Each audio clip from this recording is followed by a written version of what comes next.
I would like to give all of the credit to Delbert Devin.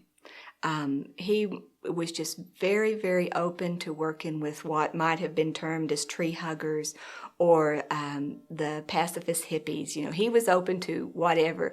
And in many occasions, this group of farming, commodity representing men were sitting down at the table with some guys with long hair or, you know, things that they probably wouldn't have had in common with people before. But they came together and they were very open to it. And I think Delbert, in 1986, when Des Smith County's landowners were identified, and this is a characterization spot, Swisher County was eliminated. So at that time, Delbert Devin and the stand from Tonya could have just dropped away and gone about their or resume their lives as they were before, but they didn't. They hung in there with us, and they continued to lead, with Delbert leading the task force.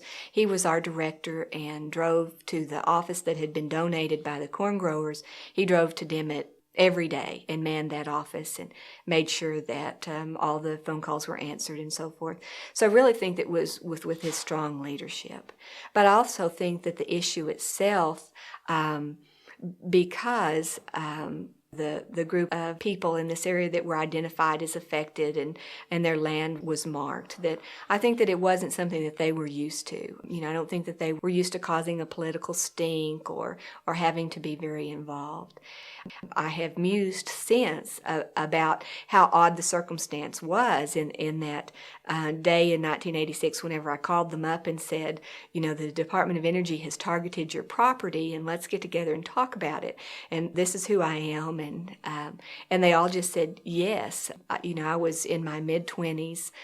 And these men were all near or beyond 50. And I just thought how unusual it was that they listened to me and that they believed what I had to say.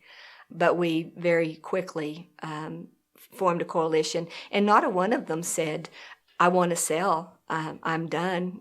You know, don't count me out. Not a one of them. They were all willing to do what they needed to do to preserve the aquifer and to preserve their property for future generations.